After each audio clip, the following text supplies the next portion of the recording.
歡迎收睇無線財經快訊。美國新屋動工量回升，但升幅少過市場預期。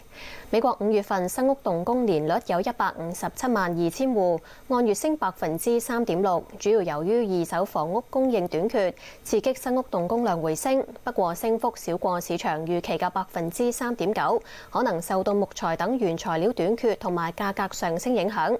至於反映建築商後市信心嘅5月份建築批則年率有168萬1千戶，按月跌咗3%。通用汽車計劃增加發展電動車同埋自動駕駛技術嘅開支，刺激股價喺美股初段做好。通用汽車主席兼總裁巴拉話，直至2025年，公司會將電動車同埋自動駕駛技術嘅發展開支增加去到350億美元，較舊年公佈嘅預算高出30%，以推出更加多電動車同埋加快電池生產等。集團亦都上調今年上半年嘅盈利預測指引，預計稅前盈利介乎85億到95億美元，多過市場預期。美國私募基金黑石集團向內地商業房地產商蘇豪中國提出全面收購。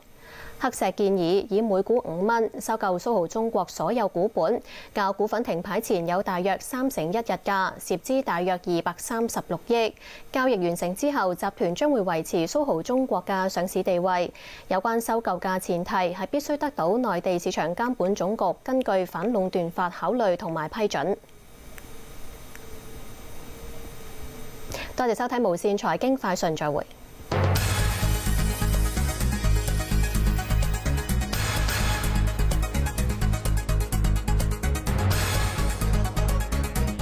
無線財經快訊係由宏達控股特約贊助。